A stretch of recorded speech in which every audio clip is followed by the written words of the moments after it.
Okay. Hi, guys. The time has come.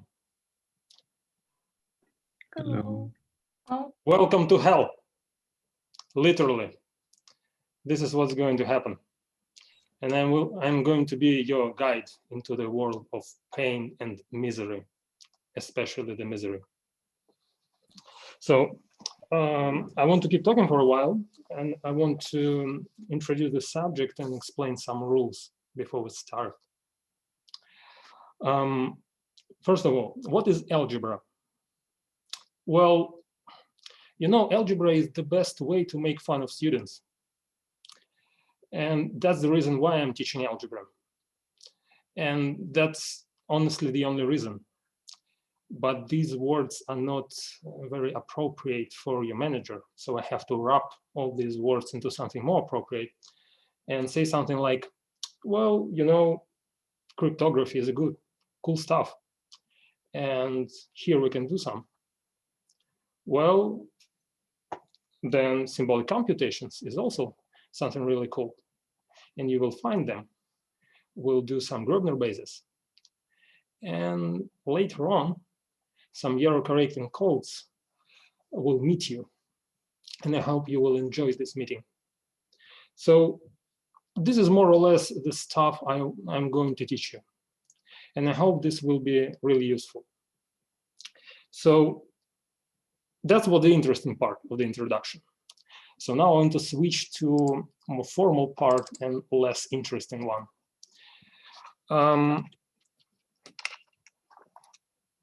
Well, I have to explain you the way how you get your final grade.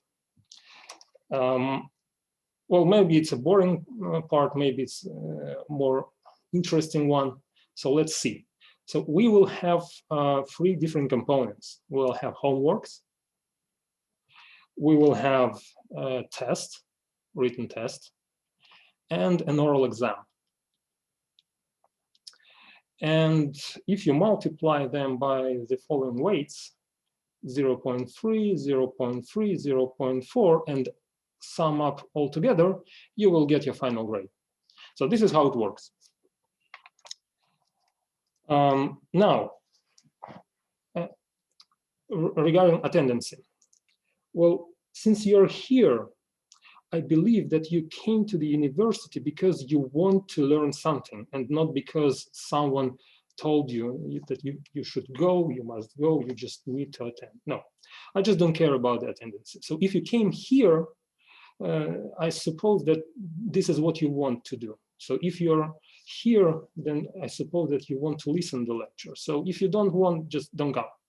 There is absolutely no problem whatsoever. So the only thing that you need to know that you need to pass all these things and get positive grade. But if you want to learn something, well, I hope, well, at least I'll try my best to help you learning all this new stuff. And if you have some hesitations, if you don't know what is going on, just remember, the reason why I'm here is because of you, not because I have to teach algebra, but because you came here and you want to learn algebra. And because of that, I'm here. So if you have any questions, just don't hesitate, ask, even during the lectures. So because I'm here because of you and not the other way around. Okay. So before we start, are there any questions? Okay, that's good. I believe we can do some real work now. Is there going to be a recording? Yes, everything is recorded and you will enjoy all our conversations later. Okay, so what is algebra? Well, is there a question? Pardon? Yes. Are you going to post the whiteboards? What again? Are you going to post the whiteboards? What do you mean by the? Oh, yeah.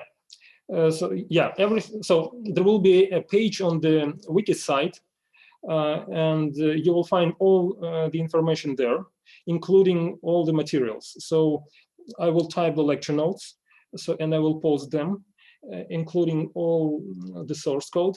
Then I will post the whiteboards, and yeah, all relevant information will be found on the wiki page of the course. Yeah. Okay, thank you. Okay, so let's start. So well, algebra tends to deal with algebraic structures. And what is an algebraic structure?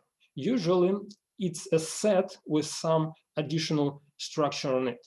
And the easiest possible structure is an operation. So I want to start with some basic things and then just go to more advanced ones. So first of all, as a basic object, we will use sets. I will usually denote sets by capital letters. So the set is just a bag of elements, and you can just take elements from a set. Now, the second thing that I want to introduce is an operation. What is an operation on a set? So suppose, oops, a definition. Well, suppose we're given a set. Then an operation on a set is a map from x times x to x. And we usually denote an operation by a little circle or by a dot or some symbol like that. So what does it mean? The elements on the left are just pairs of elements. So x times x contains pairs of elements where a from x and b from x.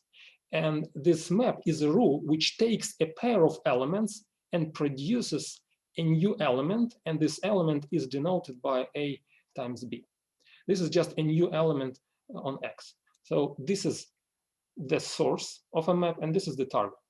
So if you want to think of it visually, so if you have a set x and you have a pair of elements a and b, oops, a and b, then operation takes these two elements and produces a new one, which is denoted by a times b. So this is an operation. So this is just a map. So if you want to denote, to define an operation, you have to define a set first, and then you define a rule like this. For example, if you take x to be z, the set of integer numbers, then you may define an operation like the sum. You take a pair of integers and return a sum of integers. Or you may define an operation like maximum. You take a pair of integers and return the maximum element. Or you may subtract one element from another one. For example, subtraction is also a valid operation on a set of integers. So these are all different examples. There are a lot of different operations on a given set. So, but some of the operations are good and some of them are not. So how to distinguish good operations from the other ones? Well, we use properties. And now I want to cover the most interesting ones. The properties that are relevant for our purposes. So the property number one, so properties. Oh, just in case, before going any further, so are there any questions before I go to the properties? Just in case. I hope all of this should be known, but I just want to recall some notations. Okay, but if you have any questions, just ask them orally or just write a comment into the chat. So I'll try to answer all of them.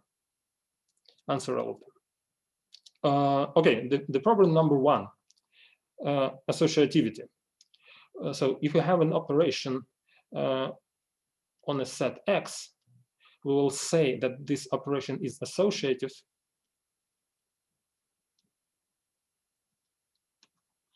if for any elements A, B and C, we will have,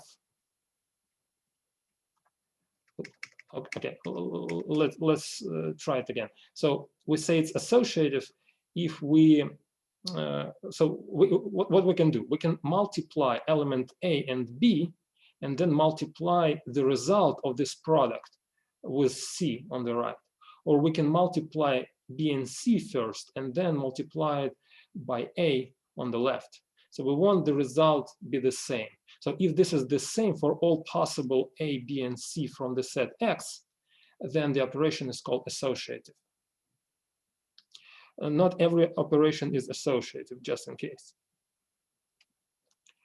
For example, addition of integer numbers is associative, but if you take subtraction, you'll see some problems. Okay, the second property is the existence of a special neutral element. So suppose we have an operation. We will,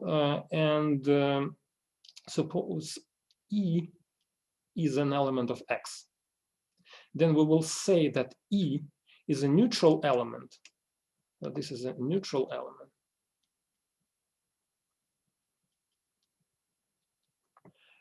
If for any element of X, or small of X capital, the product of X and E,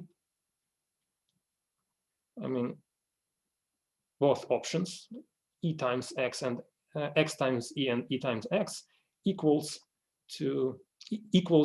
X. So neutral element is such an element that if you multiply by that element, the result is exactly the same as it was before multiplication. So if you take an element and multiply by a neutral element, you will get exactly the same result. Okay, so I want to underline that here you have to pose both conditions. So it's not enough to check only one equality. So you have to check multiplication from the left and multiplication from the right. So this is there are operations that satisfy the left-hand side condition, but the right-hand side equality is incorrect, or other way around. So let me show you a counterexample. So if you take a subtraction on the set of integers, so you take a pair of integers and takes it to the difference, then well, let's think: is there a neutral element for this operation? What is a neutral element for this operation? Is an integer element such that E minus n equals n, or n minus E equals n. So both conditions must be the same. Well, but if you look at the second equality, if it holds, then E must be 0, because you may subtract n from the right and left hand side. But if you substitute E into the first equation, you'll get n equals minus n, which is a contradiction for an arbitrary n, because you want this to happen for any integer number. So you cannot satisfy this equality for every natural number n. So you see here you have a neutral element from the right. So if you if you substitute the element E, which is 0, on the right, you'll get what you want. So but the other equality is incorrect. So so this is why if you pose the condition on the neutral element, you need to formulate both equalities. So multiplication from the right and multiplication from the left. Now, the next question is, how many neutral elements do we have? Well, suppose, well, first of all, it may happen that there is no neutral elements. But if we have a neutral element, there is at most one. So the question is how many, oh my God, my awful handwritings, how many neutral elements do we have?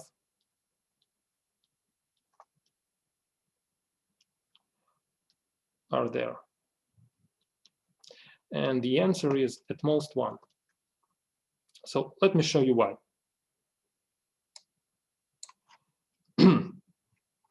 Well,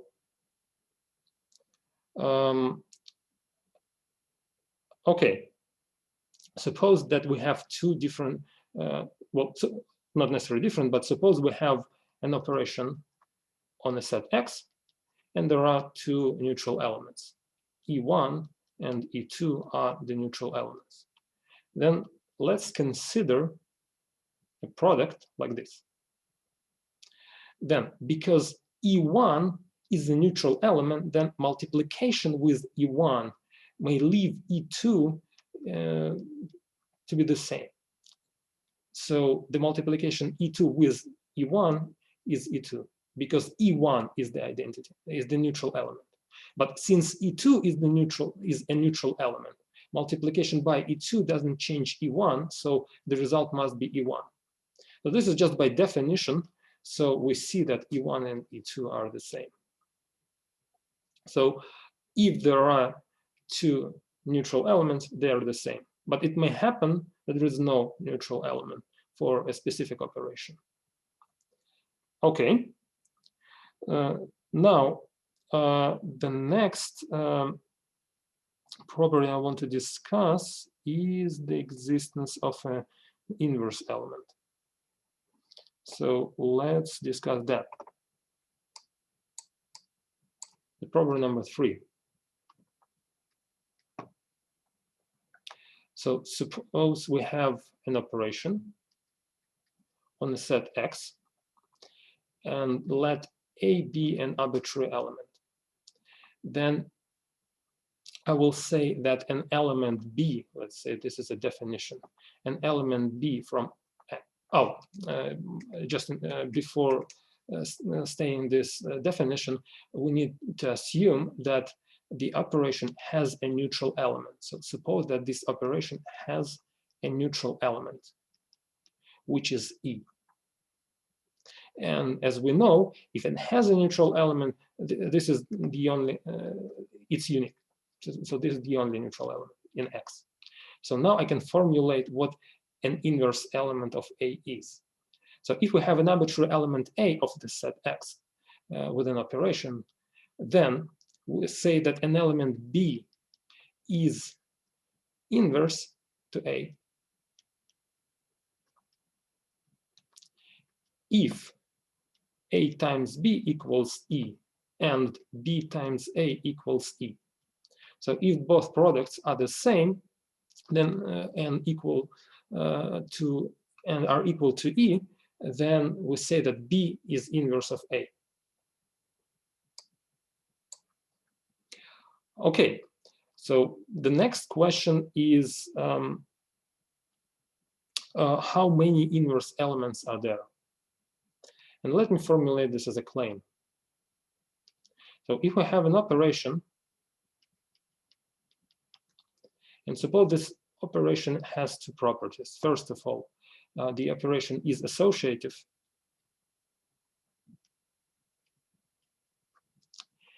And it has a neutral element, E. Just in case, this is just a shortage for the word exists. So if the operation is associative and there is a neutral element, then for each element X, there is at most one inverse in the set X. So for every X, there exists at most one inverse.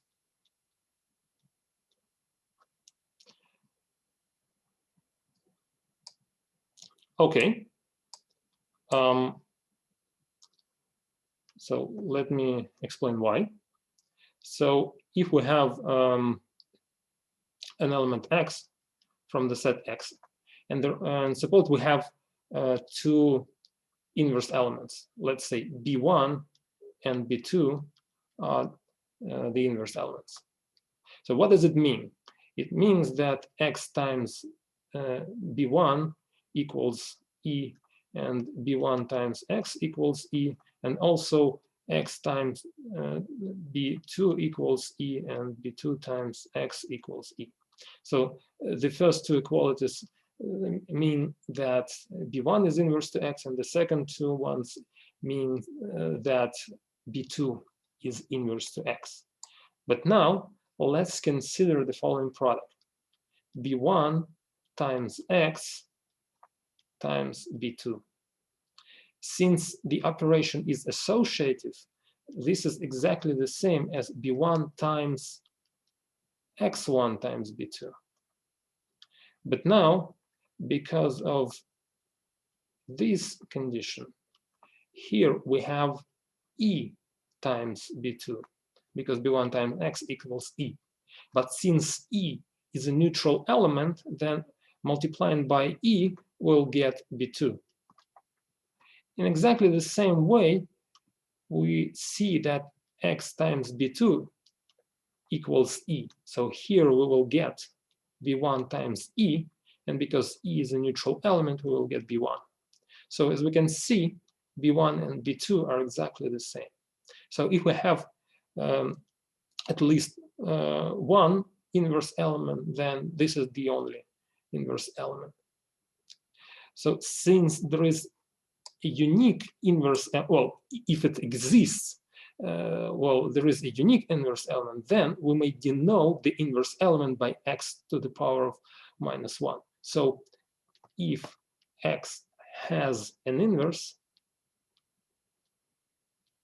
b, we will denote this inverse by x to the power -1. So this is just a notation, a convenient notation to denote an inverse element.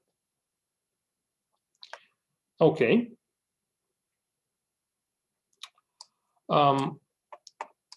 That was a third property.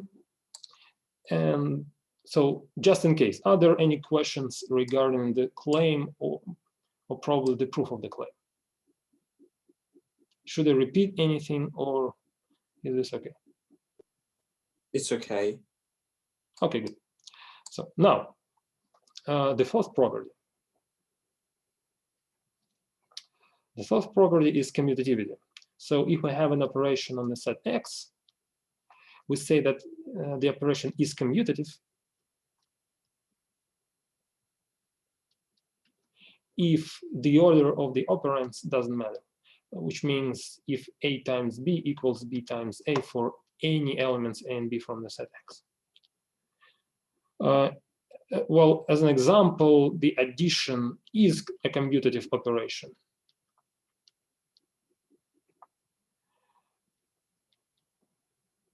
And subtraction is not commutative. Let's say it like this, is not. So there are commutative or non-commutative operations. So, okay, so let me summarize. So we discussed what an operation on a set is, and what are and some properties of an operation on a set. So now we are ready to formulate our first definition. So let me show you the definition of a group. Okay, here it is.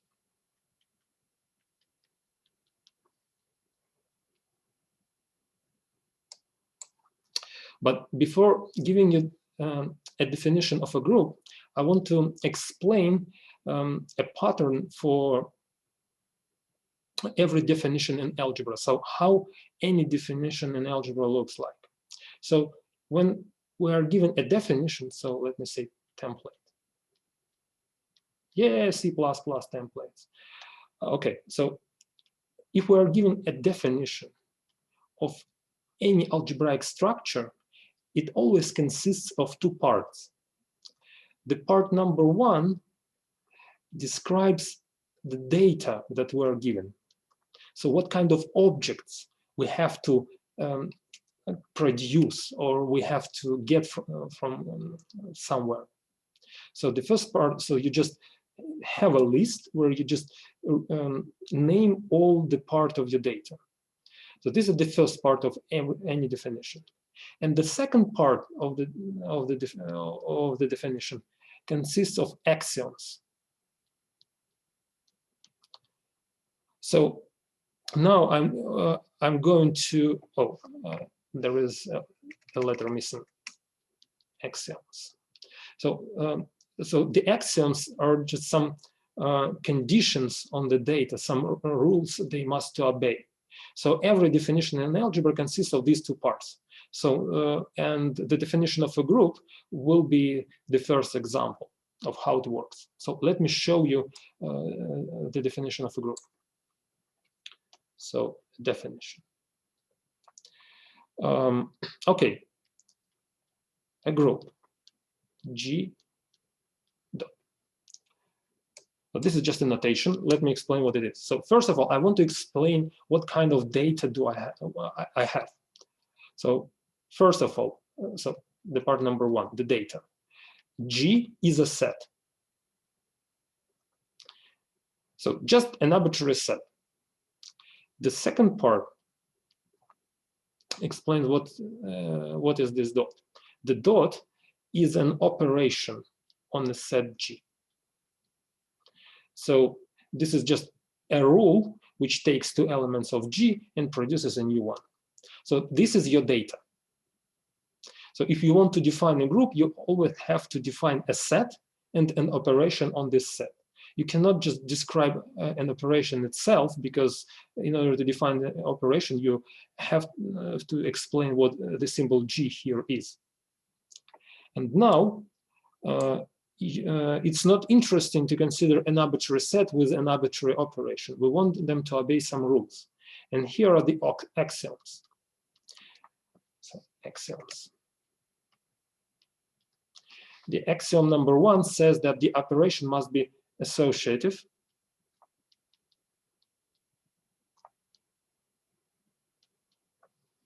So it doesn't matter how to write down the parentheses. The second axiom says that there exists a neutral element.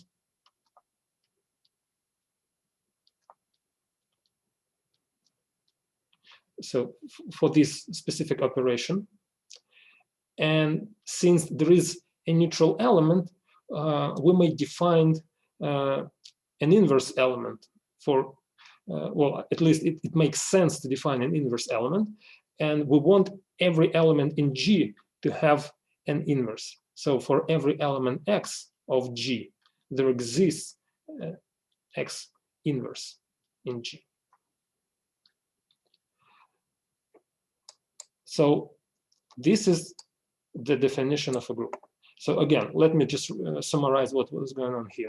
So what is a group? A group is a pair, a set and an operation on this set, such that the operation obeys the following rules. It must be associative, it has a neutral element, and for every element of the group, of the set G, we have an inverse element.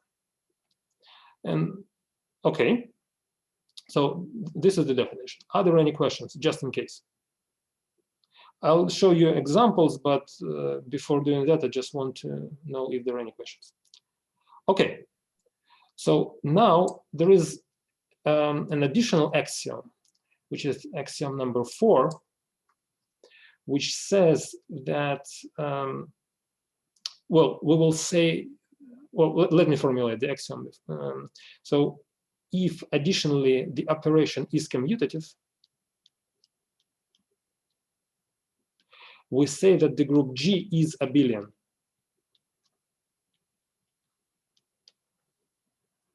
Or commutative. It doesn't matter which term to use. So this is just an additional property of a group. So these three axioms define an arbitrary group. And if you have additionally that the operation is commutative, then this is an abelian group or commutative group. Okay, just in case. Examples.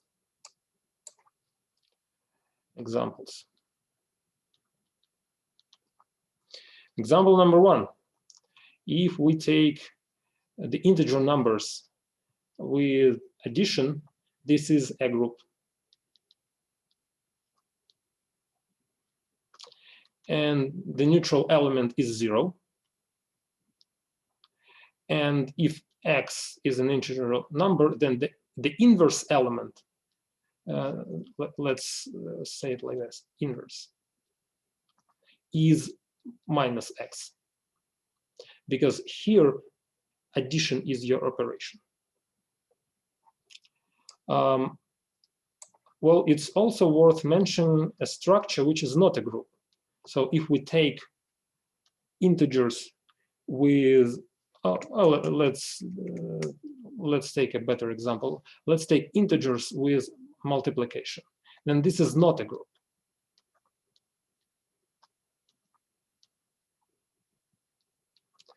Well, why? Well, because not every element has inverse element. So there is a neutral element. A neutral element is 1. But let's say 2 or any other, any greater number doesn't have an inverse one. There is no inverse element for 2. Let's say it like that. There is, okay, let's say it like this. Only 1 and minus 1 has inverse element. So 1 and minus 1 have inverse elements. And the other elements do not. So that's the reason why it's not a group.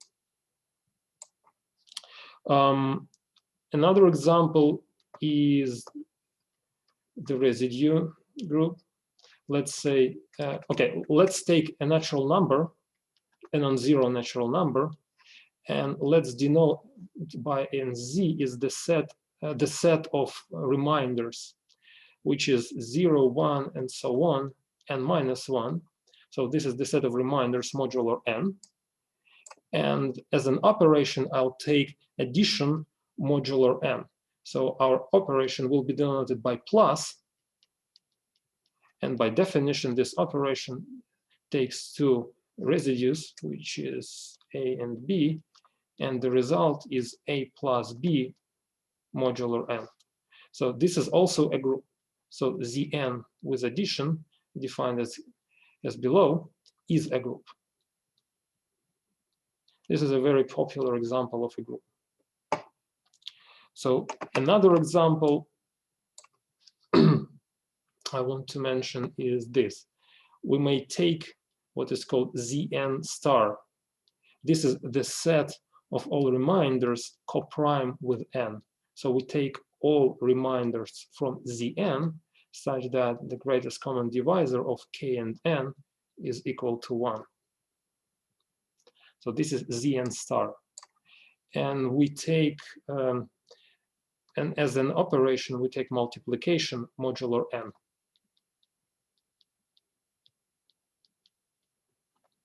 So a pair of two reminders goes to a times b modular n. Well, one can show that this is also a group. A neutral element here is the reminder of 1, which is 1.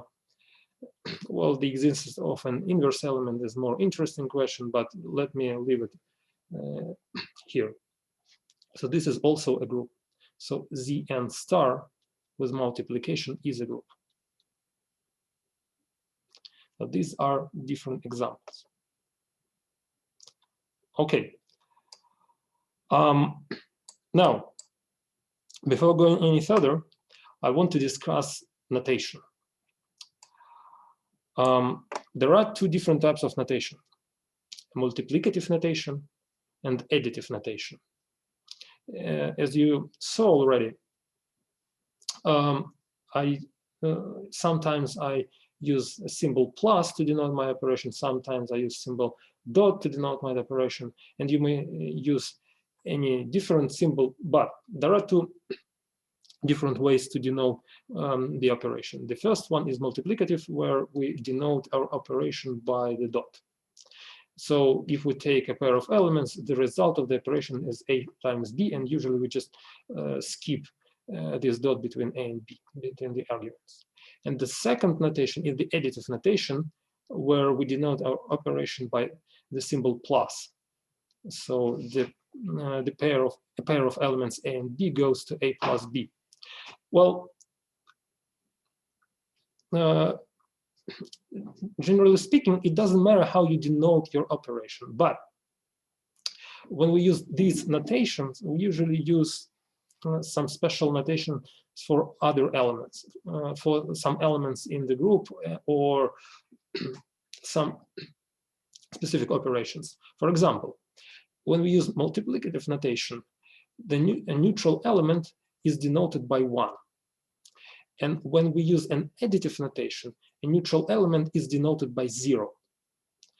So instead of writing down E all the time, you just use dot as a group operation and use 1 to denote a neutral element. Well, if you have an element X inside your group, then inverse element of X is denoted by X to the power of -1 in multiplicative case, and is denoted by -x in additive case.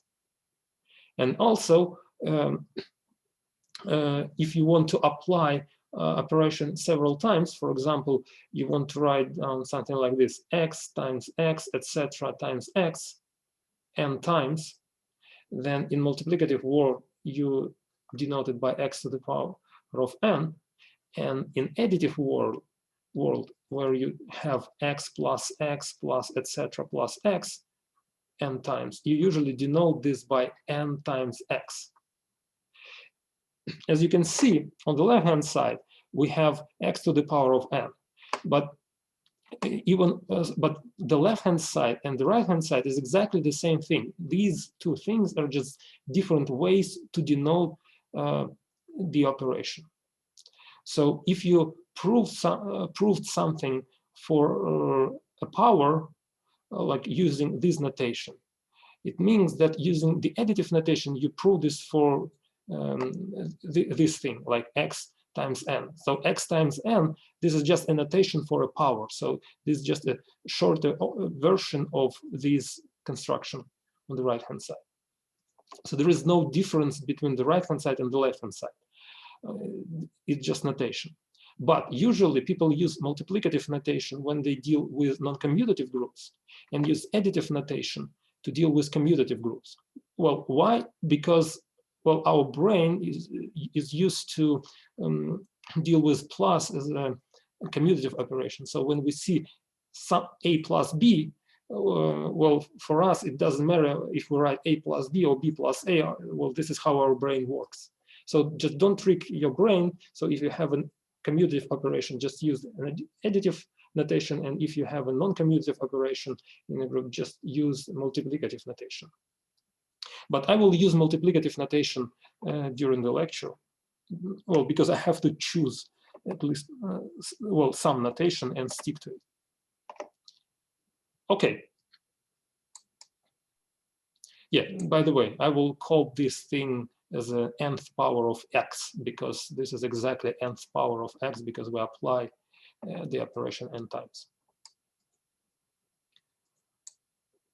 Okay, now subgroups.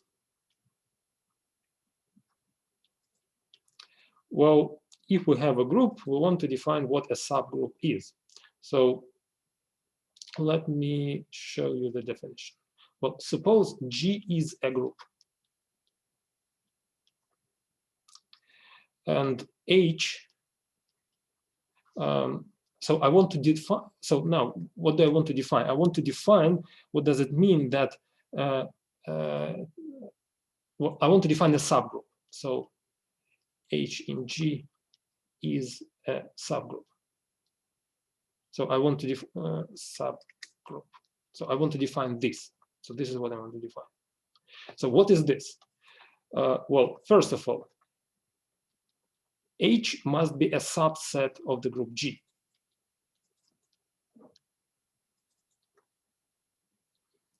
So this is your data. And the second part is the axioms. What are the rules for this subset? the axiom number 1 says that the subset must be closed under multiplication. So if x and y are elements of H, then their product must be in H, where by the product, I mean the operation from the group G. As you can see here, we have a group G to be given. The second property, if we must have this, the identity, the neutral element of the group G must belong to the subgroup, to the subset H. And the third rule, for every element X of H, its inverse must belong to H. So if you have a group G, and inside this group G, you found a subset H satisfying these three conditions, then this subset is called a subgroup. So this is the definition. So let me show you an example, just in case, because it's really worth mentioning examples. So for example, let G be Z plus, which is the set of integers with addition as an operation. Then you may take H to be the set of even numbers, which is 2 times Z. This is a subgroup. Because it contains the zero element, well, a sum of integers is integer, and if you are given an integer, then minus this number is also an integer. But if you take X to be the set of all odd numbers, which is 1 plus 2 times Z, this is not a subgroup.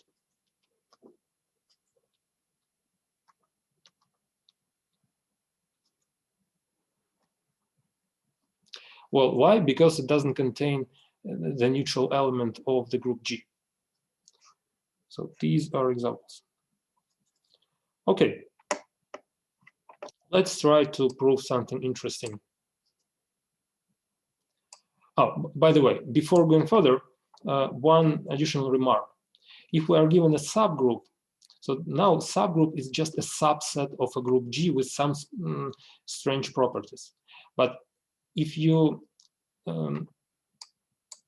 well, if you pay attention to the definition, you'll see that the property number 1 means that you have an operation on this subset, which is the operation from the group G. So this means that the operation on the group G, you may restrict this operation to this subset. And moreover, since H contains 1, it means that this operation on H has a neutral element. And since with every element you have an inverse element inside H, it means that every element is inversible with respect to this operation. And if the group G, well, if this operation was associative, because G was a group, then this operation is associative on a subset. So the latter means that H itself is a group.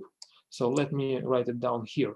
So if, so a remark, so if H is in G is a subgroup, then H with an operation from the group G is a group. So every subgroup is actually a group.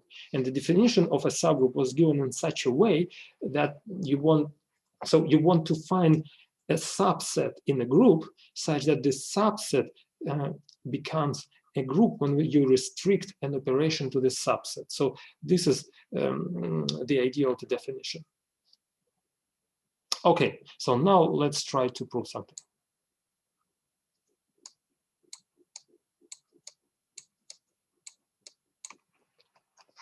Yeah, just in case, to get some feedback. Should I go faster? Should I go slower? Is it okay? So how do you feel, guys?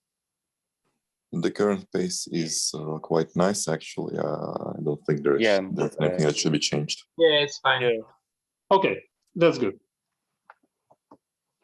Okay, now let's try to prove something interesting. Well, not that interesting, but you'll see. Suppose G is a group. Oh no, before doing that, I want to introduce one notation. That was a good timing. So suppose G is a group and X is an element of G. Then I want to define a power of X, but for any integer number. So if n is a positive integer number, so n is an integer number, then this is just a product of X n times. When n is equal to 0, by definition, this is just the neutral element of the group G. This is just by definition. And if n is negative, then this is a product of the inverses. So we just multiply x to the power -1 n times, modulo n times. So this is the definition of this notation. So when you deal with this notation, you always have to deal with all the three cases. So you have this, you have to go through all the cases all the time. So this is a bit inconvenient, but this is how it works, unfortunately. So there is no shortage in this case. So now, using this definition, I want to formulate a claim and prove it. Claim. Suppose G is a group. So I want to prove some simple formal properties in order to get used to the properties of the operations.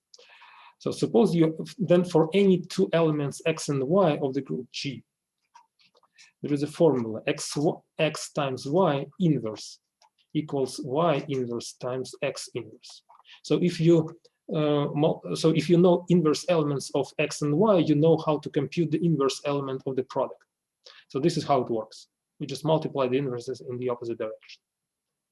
The property number 2 says that for every element of G, you may take its inverse first and then raise it to integer power n. Or you may first raise it to integer power n and then take inverse of the result. So the claim is that these two operations are the same. So there is no difference between these two things. And because of that, we usually denote this thing as x to the minus n. This is just a notation. And it doesn't matter in which order you apply the operations. So that's why you may use this notation. So it's well defined.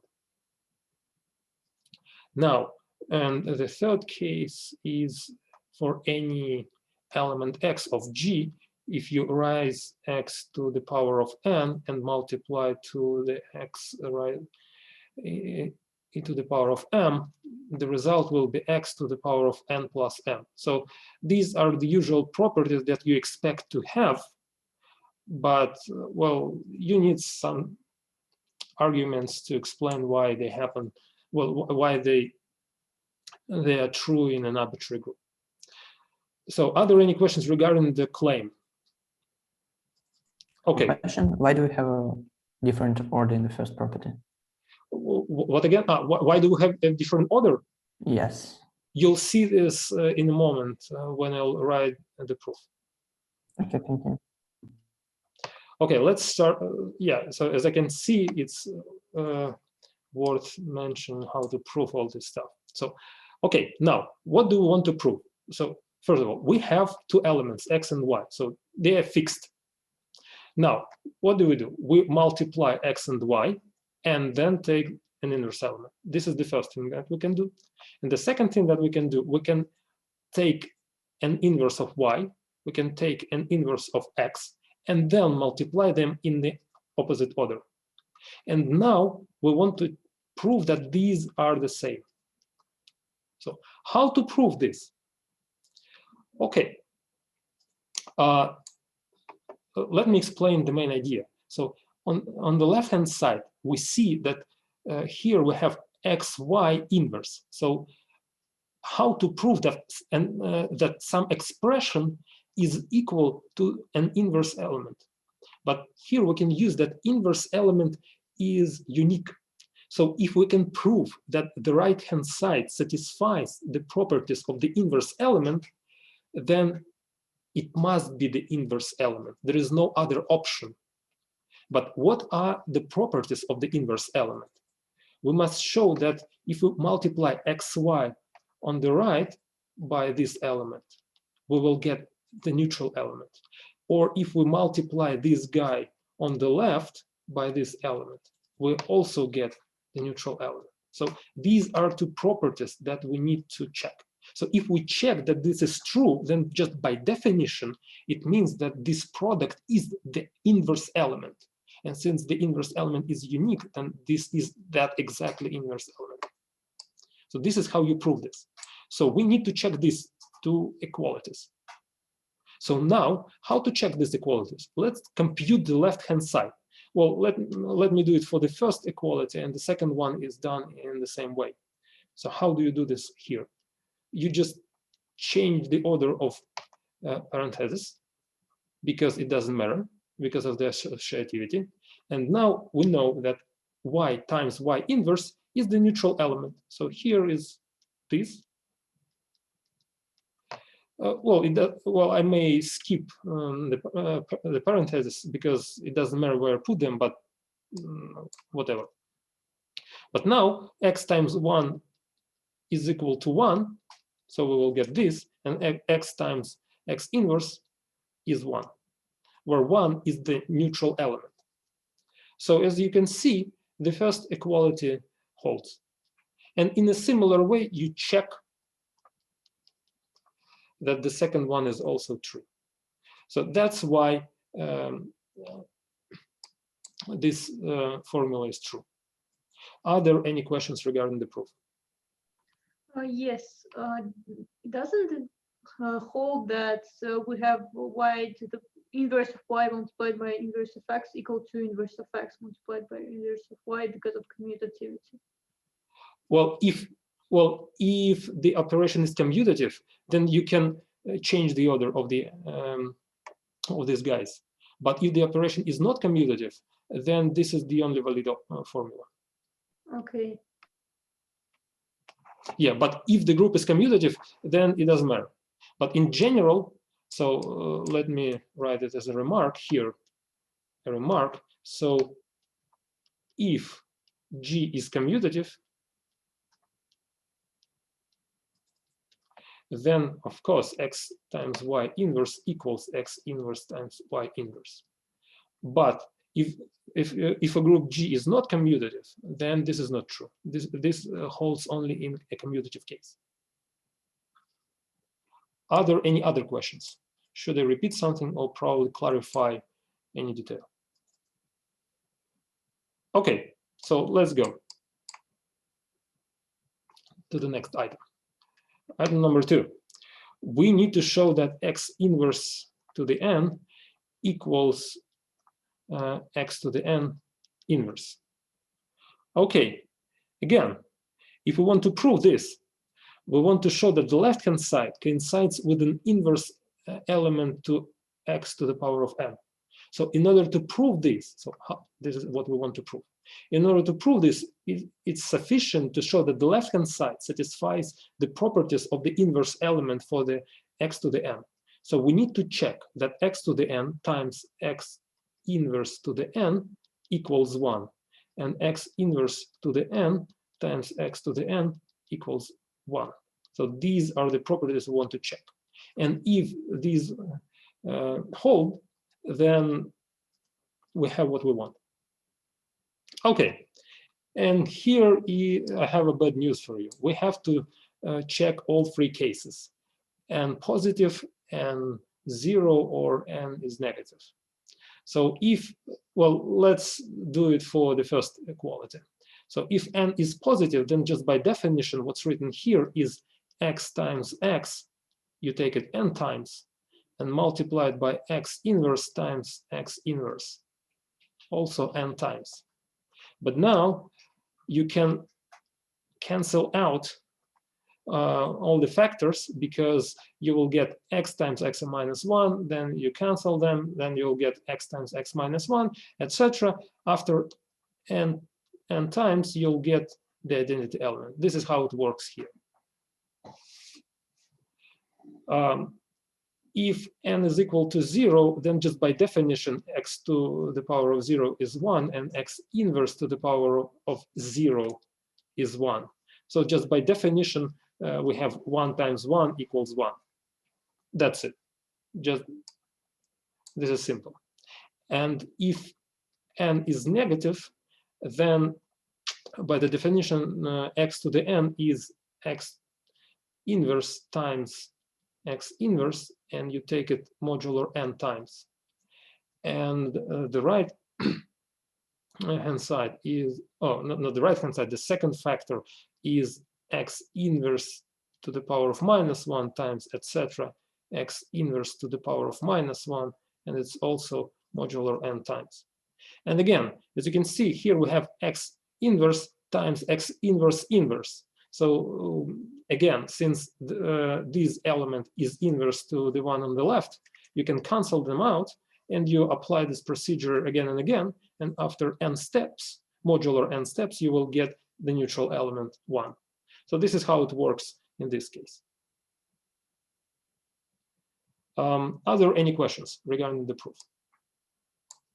So just in case, doing that, I check that the first condition holds. In a similar way, I check that the second condition holds. And because of these two conditions, this element satisfies the definition of being inverse to x to the n. And that's why this equality holds. Just in case, there is one minor detail that I want to underline. Well, in a similar way, you may check that x to the, let's say, a remark inside the proof. Yeah, that's a good way of proving statement. Just put a remark inside the proof. The best way of doing that. Never do it. Just that's actually the worst possible way, but that's how I teach, just in case. So if you take x to the power of minus 1 and then again to the power of minus 1, so you will expect that you will get x. So this is also true, and you prove this in a similar way. How do you prove this? Well, you check that x satisfies the definition of an inverse element to x inverse. So if you take these equalities, this from one hand, well, from one point of view, these equalities define x to the power of minus 1 to be inverse for the element x. But from the other side, these equalities show that x is the inverse element for the x to the power of minus 1. So that's why this equality holds. This is a very convenient formula, just in case. Just want to mention it. Okay. Well, you know, I would like to skip the third item. So let's do it quickly. I hope it won't take a lot of time. So in the third case, we want to show that x to the power of n times x to the power of m equals x to the power of n plus m. Well, as you can see, we have a lot of cases. So let me show you that. So n and m. So n is greater than 0, n is equal to 0, and n is less than 0. And the same cases for m. So we have 9 cases. Well, actually 6 cases because when n is negative and m is positive, well, this is more or less exactly the same when n is positive and m is negative. But we have to deal with all the cases. So let me do some of them.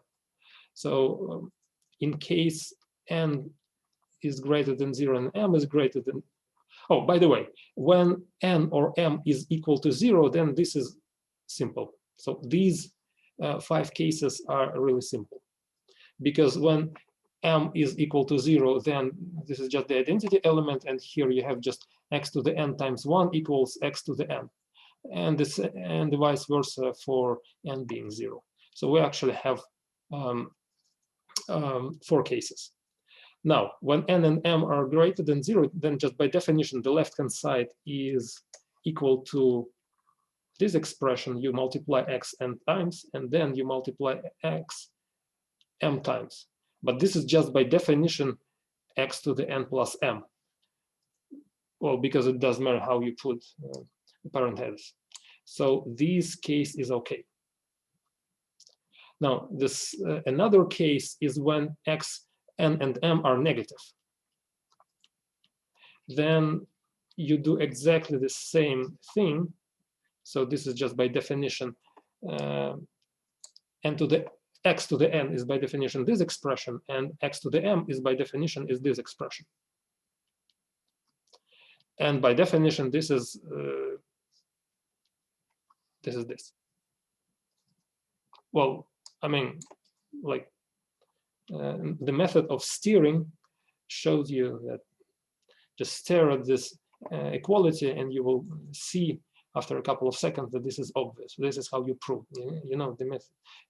There is such a method when you just stare at something until it becomes obvious. This is how it works.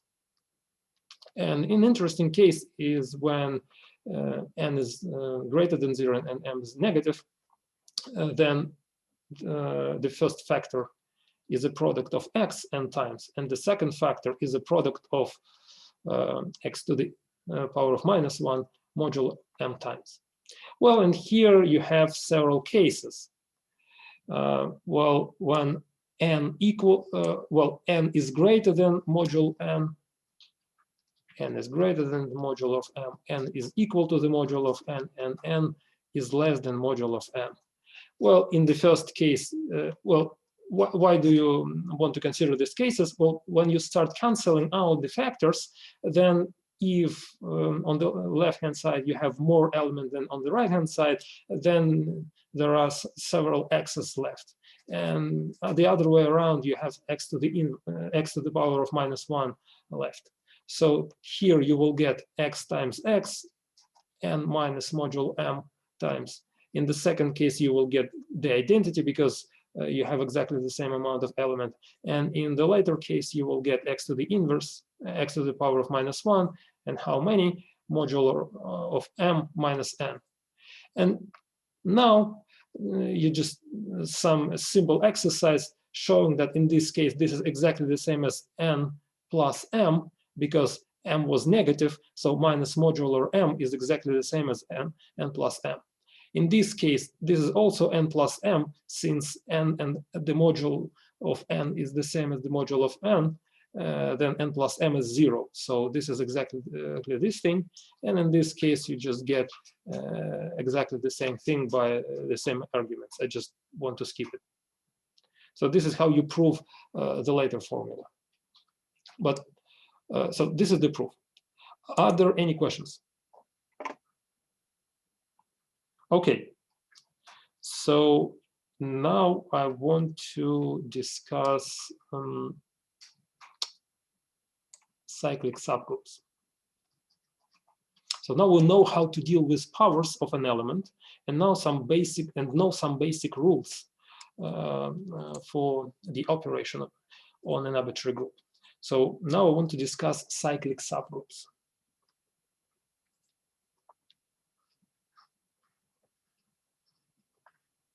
Well, suppose G is a group, and G small is an element, an arbitrary element of this group. So I want to define a subset which is denoted G in angle brackets. So this is a subset of G, and this is the set of all integer powers of the element G. So I take element G, G squared, G cubed, etc. Also, G to the power of 0 is the identity element. G inverse, which is the negative power, G to the power of -1, and so on. So this is the set of all integer powers. It's very important that you must take all powers, not just positive or non-negative, but all positive, negative, and 0 power. So all integer powers. So this is just a set of G to the K, where K belongs to the integer numbers. Now, what is interesting, this subset is a subgroup. So in fact, this is a subgroup. Indeed, in order to check that this is a subgroup, we need to check 3 properties. First, the first property says that the product of any 2 elements belongs to this set. But if you take an arbitrary element of this set, it has this form, G to the K. And any other element is of the form G to the M. And when you multiply them, because of the previous claim, the result is G to the K plus M. So it's also a power of the element G small. So it also belongs to this subset. So it's closed under multiplication. Then we see that the neutral element, just by definition, is inside this subset.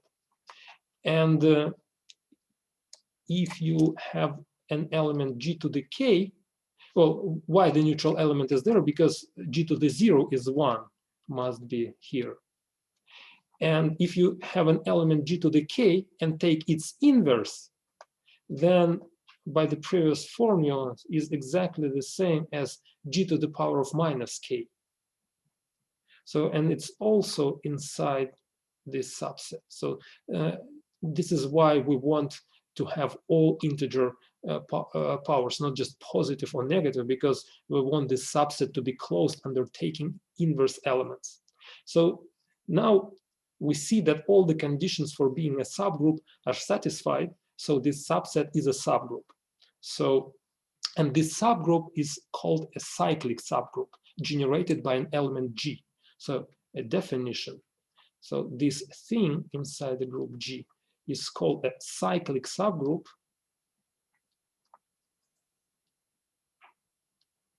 generated by G. And the element G is called a generator. A generator. Well, actually, here I should say the cyclic subgroup, because each element generates a uniquely determined cyclic subgroup. But the generator is not unique. So let me show you an example. Oh, yeah, but before going to an example, I want to give you a second definition. So if it happens that there exists an element G in the group G capital such that the G capital is equal to the cyclic subgroup generated by the element G small, then we say that G is a cyclic group. So this is a cyclic group. So the G itself is cyclic. And G small is a generator of the G capital. Well, this is just more or less a remark rather than definition. But I just want to clarify this. So if Can I ask a question? Yep. Should this property of cyclic subgroup be valid for each element of G, or is it enough to have only a single element G small that would be a cyclic subgroup for the whole set G to qualify? Okay, no, this property must hold for at least one element, because you see, it may happen that for some elements of the group G are generators, so their cyclic subgroup coincides with the G capital, but for other elements, it's not. For example, let's show you an example. Well, suppose that we have as a group G, I'll take the integer numbers with addition. Then here we have an additive notation. So a power is a multiple of an element. So if I take 1 to be an element G, so G is equal to 1, then what is a cyclic subgroup of the generated by the element G? So I should take all its powers. So the first power is 1, the 0 power is 0, the second power is 2, the third power is 3, the inverse is -1, the second power of inverse is -2, so and so on. And as you can see, you will get the whole group. So the element 1 is a generator. But if you take G to be 0, then all its powers are 0, because the first power is 0, when the second power is 0 plus 0 is also 0, the third power is 0. So as you can see, all the powers give you just 0 element. So in this case, it's smaller than Z. So when I say that G capital is cyclic, it means that there exists an element G such that its cyclic subgroup coincides with the whole group G. Does it answer the question? Oh, yes, I see. I've just didn't quite notice the question sign there. Thank you. Okay. Okay. So are there any questions? Any other questions? Could you repeat this statement, please? If there exists G from G. Oh, okay. So, well, suppose that, let me write it down again. I think it would be better if I just rewrite it the second time. So the definition.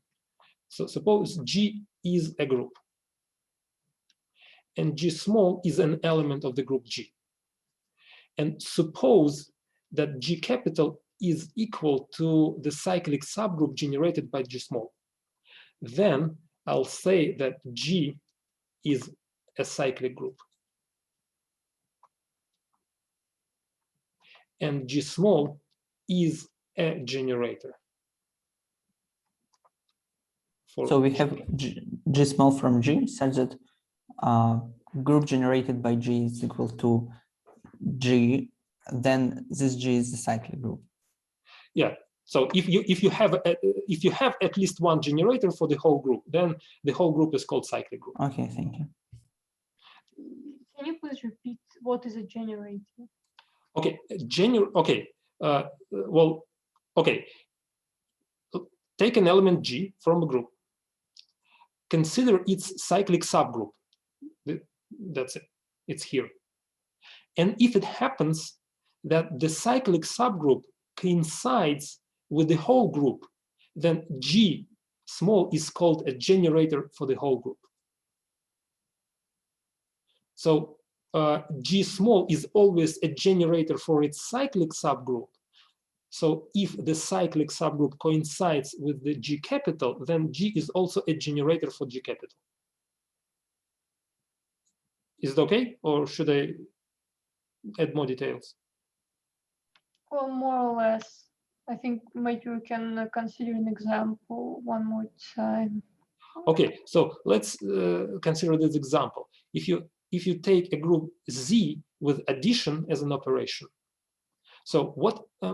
So now, well, I don't know if it's a cyclic subgroup or not. Well, I mean, in general, you have to check. But how do you check if this group is cyclic or not? You need to find an element such that its cyclic subgroup is the whole group Z. And here I was very lucky when I picked an element 1 and considered its cyclic subgroup. It coincided with the whole group G, the whole group Z. So you see, so this was element G. Now here, because we have additive notation, power is a multiple. So here is 2G, 3G, here is 0G, here is -1G, -2G. So if you go through all of these elements, all possible integer powers, you will get all possible integer numbers. So in this case, we see that the group G, which is Z integer numbers, is cyclic, and the element 1 is the generator. So the generator is such an element that each other element is a power of the generator. Okay, I understand now. Thank you. Okay, just in case, there are other generators for this group. For example, you may take the element -1. So the element G in -1 is also a generator. But all other elements are not generators. They generate smaller cyclic subgroups. So as you can see, the generator is not unique. So there are two of them in this case. Any other questions? Okay, so let's go further. Okay. Another example of a so let me show you an example of a non-cyclic. Oh, but before going to non-cyclic groups, I want to clarify that the group Zn with addition is cyclic. Because if you take element 1 from Zn, then its cyclic subgroup coincides with the whole Zn. Because when you, here again, the notation is additive, so the power is just a multiple. So you just take 1, 1 plus 1, 1 plus 1 plus 1, and you will see that you will get all the elements from the Zn. So this is a generator. And again, for example, 0 element is never a generator, well, except the case when the group G itself consists of the neutral element only. So neutral element almost never a generator. And if you take, let's say, the set of real numbers with addition, this is also a group, but this is not a cyclic. Well, why? Because as you can see in cyclic groups, you have at most countably many elements, but here you have continuum elements. So this is not cyclic because of the amount of elements in the field of, in the real numbers. Okay. Let me formulate another claim, and we will see if we have enough time to prove it or not. Oh, I think it's, yeah, it's better to go up. Yeah, never go down, always go up. This is how it works. Yeah, I have 2 minutes. Okay, so the claim, well, suppose G is a group and G small is an element of G capital. Now I want to understand what may happen with a cyclic subgroup. Oh no, before doing that, I'm sorry, I want to give a definition. I think it's better to give a definition than to prove a claim. Definition. Well, suppose G is a group and G small is an element. Let's define an order of an element. Well, it will be n. Well, the order will be either symbol infinity or a natural number. Well, it's the order. We will say that the order of the element G is equal to n if n is the smallest positive integer such that G to the n equals 1, and n is a positive integer, and n is the smallest possible. And if there is no such a number, so if for all positive integers G to the n is not equal to the neutral element, then we will say that the order is equal to infinity. So the order of an element is the smallest positive integer such that rising to this power, you will get the identity element. or it's a symbol of infinity saying that there is no such a power.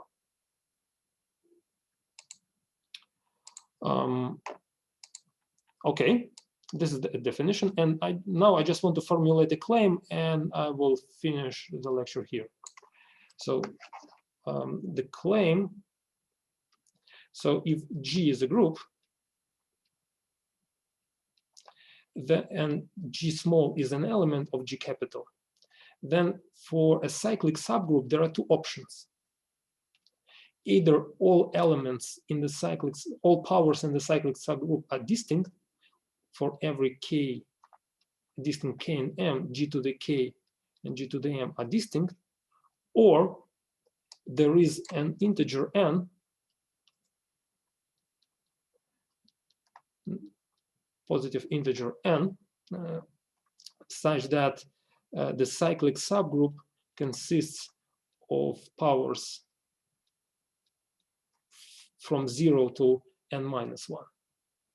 So every cyclic subgroup is either infinite and all the powers of the element G are distinct, or it's finite and these are all possible powers. So all other powers coincide with these ones. And actually this number n coincides with the order of the element. So, and the number n coincides with the order of the element G. I will prove this claim next time, but just in case, are there any questions regarding the claim itself? Should I clarify the claim? Is it clear? Yeah, the last statement that n is equal to order, does it relate to the second condition or for both of them? Oh, okay, it's true for both of them, because in the first case, you have infinitely many distinct powers, and so every positive power is distinct from the identity element, because from the neutral element, because neutral element is the 0 power, and positive power should not be the same as the 0 power. So in this case, the order of the element is infinity, and in this case, the order of the element G coincides with the amount of distinct powers. Okay, thank you. Yeah. So yeah, it was worth mentioning. So let's say, so here order of G is infinity, and here the order of G is equal to n. Yeah. So that's better. That was a good question. Are there any other questions? Okay, guys, then that's it. I hope that was interesting, at least, and I'll see you next time. Thank you for being here. Thank you. Can you please save a whiteboard, blackboard, and publish it in Wiki? Yeah, I'll publish it this evening. You'll find it on the Wikipedia, on the wiki page of the course. Okay, thank you. Thank you. Okay. Thank you. Bye, guys. Thank you. Goodbye. Thank you. Goodbye. Thank you. Goodbye.